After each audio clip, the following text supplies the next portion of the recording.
Chapter 32. The Mighty Handful, or the Gold Diggers. As one might expect, the story about Clodalda didn't stir up any emotions in Lyapis's thick skull. Stepa burst into the room, shouting, "Victim of thugs, raiders vanished, and mystery in the editor's office." "Persitsky," he said, "get over to the scene of the crime and write it up for what happened today." A sensational 5-line blurb. Apparently, the editor had come into his office to find a huge pen with a number 86 nib lying on the floor. The nib was stuck in the leg of the sofa, and the new editor's chair, bought at auction, looked like it had been pecked at by crows. The entire upholstery was torn, the stuffing was thrown on the floor, and the springs were sticking out like snakes ready to strike. "A petty theft," Persitsky said. "If we get 3 more thefts, we'll give it a 3-line mention." "That's the thing, it's not a theft. Nothing was stolen. There were even 3 rubles lying on the table, and they didn't touch them. They just wrecked the chair." "Just like with Lyapsis," Persitsky remarked. "Looks like Lyapsis wasn't lying." "See," Lyapsis said proudly, "gimme 50 kopecks." They brought in the evening paper. Persitsky started to scan it. An ordinary reader reads the newspaper. A journalist first examines it like a painting. He's interested in the composition. "I still wouldn't lay it out like this," Persitsky said. "Our reader isn't ready for American layout. A cartoon of Chamberlain, of course. An essay about the Sakharev Tower. Lyapsis, why don't you scribble something about the Sakharev market? It's a fresh topic. Only 40 essays have been printed about it this year. Next." Persitsky began to read the crime section with a slight disdain, considering it to be done without talent. "100-year-old material. We've already had this embezzler. An unsuccessful theft at the Columbus Theater. Oh, comrades, this is something new. Listen." And Persitsky read aloud. "Unsuccessful theft at the Columbus Theater. 2 unknown perpetrators who broke into the prop room of the Columbus Theater made off with 4 antique chairs. In the courtyard, the perpetrators were spotted by the night watchman and, pursued by him, fled, abandoning the chairs. It is interesting to note that the chairs were specially acquired for the new production of Gogol's Marriage. No, there's something here. This is some kind of chair-stealing cult. Maniacs. Well, it's not that simple. They're acting pretty rationally. They visited Lyapsis, us, the theater. Yeah, Tabaret hunters. They're looking for something, comrades." At that moment, Nikifor Lyapis's face suddenly changed. He quietly left the room and ran down the corridor. 5 minutes later, a swaying streetcar was carrying him towards the Pokrovsky gates. Lyapis lived in house number 9 on Kazarmany Lane, together with 2 young men wearing soft hats. Lyapis wore a captain's cap with the emblem of Neptune, the ruler of the seas. Lyapis's room was a walk-through. A large Tatar family lived next door. When Lyapis entered his battered room, Kuntov was sitting on the windowsill, flipping through a theater directory. He was a man in tune with the times. He did everything that the times demanded. The times demanded poems, and Kuntov wrote them in abundance. Tastes changed, requirements changed. The times and contemporaries needed a heroic novel on the themes of the Civil War, and Kuntov wrote heroic novels. Then domestic stories were needed. Kuntov, in tune with the times, took up stories.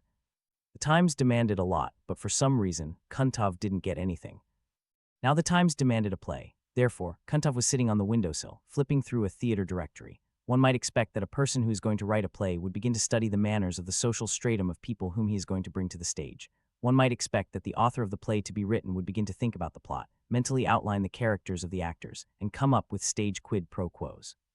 But Kuntov started from the other end with arithmetic calculations. Guided by the plan of the auditorium, he calculated the average gross revenue from a performance in each theater. His full, pleasant face was wrinkled with tension. His eyebrows rose and fell. Kuntov quickly drew columns of numbers in his notebook. He multiplied the number of seats by the average ticket price and performed the calculations twice, once taking into account the increased prices and the other time the ordinary ones. Bolshoi Academic Theater was the leader among Moscow's entertainment enterprises in terms of the number of seats and prices. Kuntov parted with it with great regret. In order to get into the Bolshoi Theater, one would have to write an opera or ballet. But the times at this particular moment demanded a drama, and Kuntov chose the most profitable theater, the Moscow Art Academic Theater. Kachalov, he thought, Moskvin, under the guidance of Stanislavski, would make a killing. Kuntov calculated the author's royalties. According to his calculations, the play should run at least 100 times in the season. The days of the turbines were running, he thought. The fee was piling up. Never before had fate promised Kuntov such profits. It remained to write the play, but this worried Kuntov the least. The viewer is a fool, he thought. "A world-class plot," Lyapis exclaimed, approaching the man who was constantly sounding in unison with the times. Kuntov needed a plot, and he asked eagerly, "What plot?" "Classy," Lyapis replied.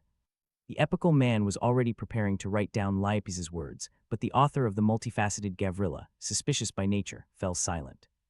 Well, speak up. You'll steal it. Have I often stolen plots from you? What about the story about the Komsomol member who won 100,000 rubles? Yeah, but they didn't take it. What have they ever taken from you? I can write a wonderful poem. Well, don't be a fool, tell me. And you won't steal it. Word of honors. Plot is classy, you see, it's like this. A Soviet inventor invented a death ray and hid the drawings in a chair, and he died. His wife didn't know anything and sold the chairs, and the fascists found out and started looking for the chairs, and a Komsomol member found out about the chairs and a struggle began. You can twist it up like this. Kuntov ran around the room, describing arcs around the devastated Vorobyaninov chair. You'll give me this plot. Suppose. Lyapis, you don't feel the plot. This is not a plot for a poem. This is a plot for a play.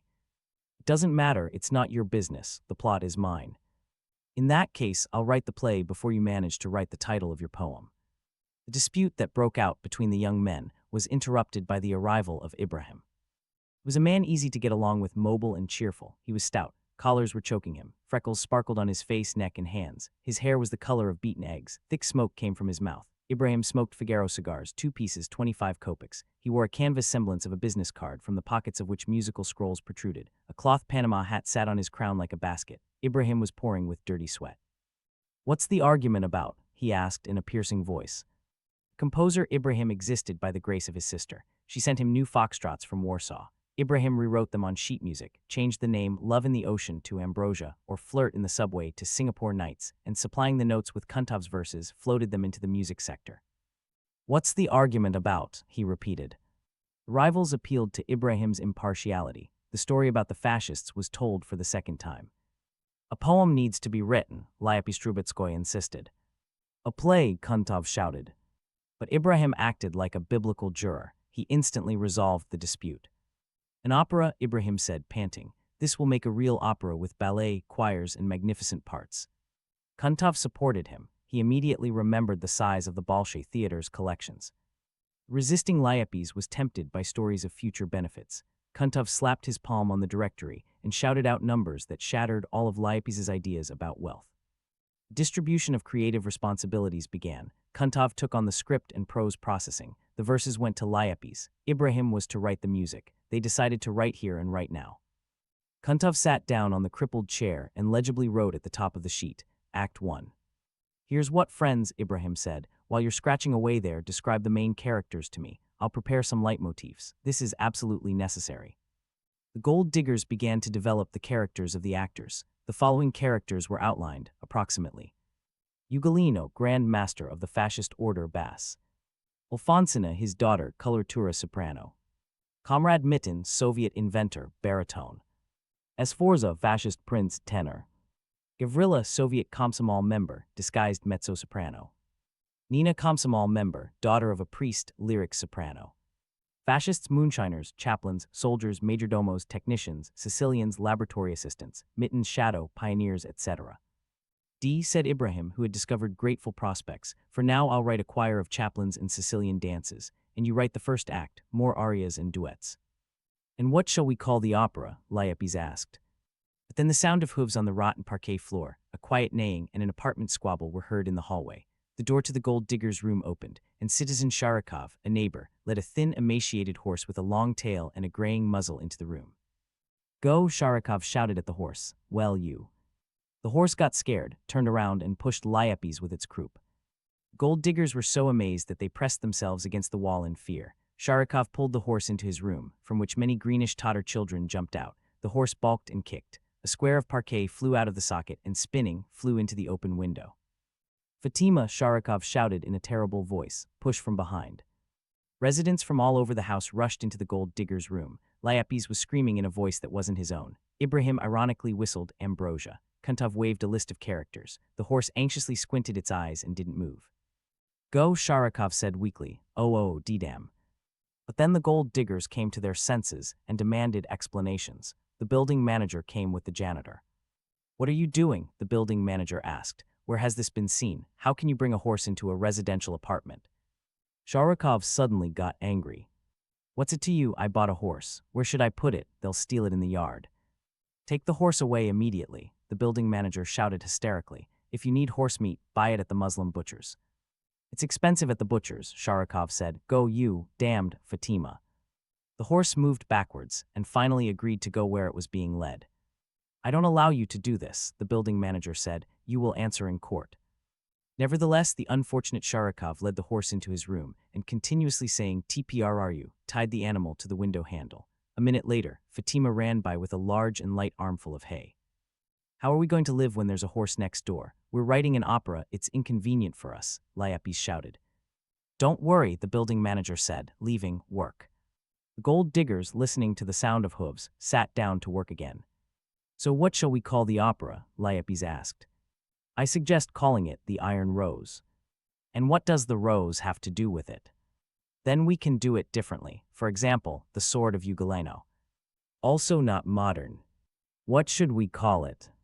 And they settled on an excellent, intriguing title, Death Rays. Under the words Act 1, Kuntov wrote with a steady hand, early morning. The scene depicts a Moscow street, a continuous stream of cars, buses, and streetcars. At the intersection, Ugolino in a peasant coat, with him Sforza. Sforza in pajamas, Lyapis interjected. Don't interfere, you fool. You better write verses for Mittens Arioso. People don't walk around in pajamas on the street. And Kuntov continued to write, with him Sforza in a komsomol suit. He couldn't write any further. The building manager with 2 policemen began to lead the horse out of Sharikov's room. Fatima, Sharikov shouted. Hold on, Fatima. Lyapis grabbed a loaf of bread from the table and cowardly slapped it on the horse's bony croup. Pull, the building manager shouted. The horse crossed its tail to the right and left. The policemen were puffing. Fatima with her totter brothers and sisters hugged the horse's thin knees. Citizen Sharikov hopelessly shouted, Go. The gold diggers came to the aid of the representatives of the law, and the picturesque group noisily spilled into the hallway. Empty room smelled like a circus stable. A sudden wind tore the opera sheets from the table and swirled around the room along with the straw. Comrade Mittens Arioso flew to the very ceiling. The choir of chaplains and the beginnings of a Sicilian dance were dancing on the windowsill.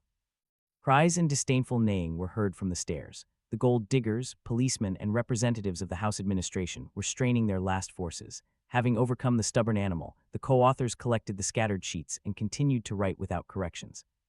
How does that sound? Did I capture the style you were looking for?